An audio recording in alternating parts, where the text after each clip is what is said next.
नमस्कार साथियों, आपका बहुत बहुत स्वागत है सरकारी नौकरी 2.0 पर। तो दोस्तों, आप लोगों को पता ही होगा कि कल से ही एक न्यूज़ बहुत ज़्यादा वायरल हो रही है और मैंने बार बार बोला है कि जब तक कोई प्रमाणित नोटिफिकेशन ना आए जो शासन द्वारा आधारित होता है, तब तक आप किसी भी चीज़ को सत्य ना माने।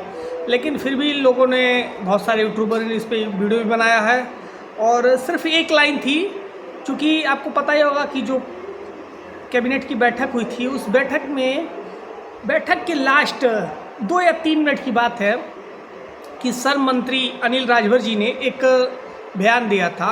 और बयान दिया क्या था, मीडिया ने उस पर सवाल किया था, क्योंकि जितनी भी योजनाएं थी, 37 योजनाएं पारित हुई, तो पारित होने के बाद वो निकल रहे थे, तभी किसी पत्रकार बंधु ने, मैं उनको धन्यवाद देना चाहता हूँ, उन्होंने ये सवाल किया। उन्होंने पूछा था कि आउटसोर्सिंग कर्मियों का वेतन का क्या हुआ, निगम का क्या हुआ। 2 सवाल उन्होंने दागे थे एक साथ।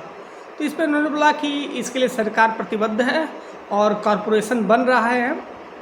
तो उन्होंने पलट के जवाब दिया कि कब तक, उन्होंने डेट कमिट नहीं किया। इन्होंने ये भी बोला कि मुख्यमंत्री जी ने विधानसभा में बोला है कि 16,000 न्यूनतम वेतन उनको दिया जाएगा, और बाकी के सवालों उन्होंने टालते हुए निकल गए। बस इतना ही था। इसको लेके बहुत सारे, यहाँ पर एक मैं लगा दे रहा हूँ, आप यहाँ पर देख लीजिएगा कि ये बहुत वायरल हो रहा है। इसमें लिखा हुआ है कि आउटसोर्सिंग कर्मियों का न्यूनतम मानदेय किया गया निर्धारित। यहाँ पर कहीं स्पष्ट रूप से नहीं है। वही 4 जुलाई की जो बात है मुख्यमंत्री जी की, उसी चीज़ को लेके ये लोग बार बार कर रहे हैं कि उनका वेतन हो बढ़ गया, इनका बढ़ गया। एक्चुअल में वेतन किसी का भी बढ़ा नहीं, क्योंकि ऑफिशियल न्यूज़ नहीं है कब से बढ़े। यहाँ तक कि तो कुछ लोगों ने यहाँ तक बोल दिया कि जुलाई से बढ़ के मिलेगा। तो भाई, अगर ऐसी न्यूज़ का कोई प्रमाणिकता हो तो हमें भी भेज दो, हम भी मान लें। अगर ये हो जाती है कि सच्ची खबर है, तो इसके लिए धन्यवाद देना चाहूँगा माननीय मुख्यमंत्री जी को, श्रम मंत्री अनिल राजभर जी को, और भी जो लोग जिन्होंने इसको जल्दी लागू करने, बशर्ते इसका कोई प्रमाणिक लेटर नहीं है। मैंने अपने विभागों में भी बात किया, और आज फ़ोन करके जब ये न्यूज़ वायरल हुई थी, उन्होंने भी कहा, कंपनी में भी बात किया, उन्होंने भी बोला, 1-2 जगहों से और पता किया, पर किसी के पास ऐसा कोई लेटर नहीं है। और पेपर में भी, बहुत सारे पेपरों में भी ढूंढा, नहीं कुछ मिला।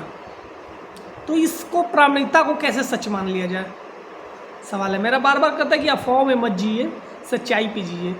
क्योंकि देखिए, अभी आज मैंने वीडियो सुबह बनाई थी, उसमें आप लोगों को देखा होगा कि चौकीदार की भर्ती हो रही है, माध्यमिक शिक्षा विभाग का था। आपने भी सुबह की वीडियो देखी होगी, तो उसमें मैंने बताया है कि उसमें 4 कंडीशन दिए गए हैं नौकरी के लिए। पहली चीज़ तो उसके ऊपर कोई आपराधिक रिकॉर्ड ना हो। दूसरा चीज़ कि वो बीमार ना हो। तीसरा चीज़, हाई स्कूल पास होना चाहिए। उसके बाद उसको कुछ अनुभव भी होना चाहिए किसी सरकारी संगठन में या प्राइवेट संगठन में काम करने का। ये सारी समझ में आती है। लेकिन वेतन कितना देंगे? 5500 रुपये। मेरा सुबह की वीडियो का टैगलाइन भी यही था, 5500 रुपये। ये मतलब सोचने का विषय है कि मात्र 5500 रुपये में आप चौकीदारी कराना चाहते हो, वो भी गवर्नमेंट के द्वारा। एक कंपनियाँ, इसमें कमाएगा कौन? कंपनियाँ। इसीलिए मैं बार बार बोलता हूँ कि आउटसोर्सिंग कर्मचारियों में जो कंपनी का बीच का माध्यम है, उसे हटाना चाहिए। बार बार बोलता हूँ, क्योंकि जब कंपनी नहीं रहेगी तो जो सरकार अगर 10 रुपये भी देगी ना, तो डायरेक्ट आएगा। उनके तनख्वाह से GST कट जा रहा है, EPF समय से जमा नहीं हो रहा है, ESI का कोई वो नहीं है, वेतन का कोई निर्धारण नहीं है। 5 तारीख तक मुख्यमंत्री जी ने बोला था, लेकिन 5 तारीख तक कहीं नहीं आ रहा है। कई विभागों में 2-2 महीने पे वेतन आ रहे हैं। तो ये सारी समस्याएं हैं। और अगर ऐसी कुछ न्यूज़ आ रही है और सही न्यूज़ आ रही है, तब तो बहुत अच्छी बात है। लेकिन ये जो यूट्यूब और फेसबुक पे इधर उधर तरह घूम के चल रही है, इन सब चीज़ों से घबराइए नहीं, और इसको पेशेंस रखिए। देखिए, आपका पेशेंस ही बहुत बड़ी चीज़ है। पेशेंस रखिए, उसके साथ साथ अपनी बात को पूरी ही निष्ठा और ईमानदारी के साथ रखिए। इसमें कोई दो राय नहीं है। अपनी बात को रखिए, क्योंकि वो आपका हक है। आप अपनी बात नहीं रखोगे तो कौन रखेगा? संगठनों से जुड़िए, संगठन आपकी ताकत है, उन संगठनों से जुड़िए। अगर अभी तक आप लोगों ने संगठन से नहीं जुड़ा है, तो कमेंट करके बताइएगा, मैं संगठन सजेस्ट कर दूंगा। आप उन संगठनों से जुड़िए। 2-3 संगठन हैं, जिसमें एक सबसे बेहतरीन संगठन है जो भी रजिस्टर्ड होने की प्रक्रिया में है दीपक वाजपेयी जी का, आप उनके साथ भी जुड़ सकते हैं।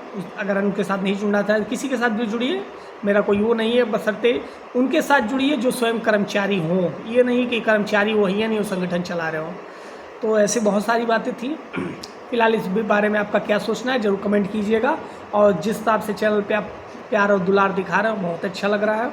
और वीडियो को जितना हो सके शेयर कीजिएगा। अपने मित्र और जो भी आउटसोर्सिंग कर्मी हैं एक दूसरे का सम्मान जरूर कीजिए। मिलते हैं नेक्स्ट वीडियो में, तब तक के लिए धन्यवाद। जय हिंद, जय भारत।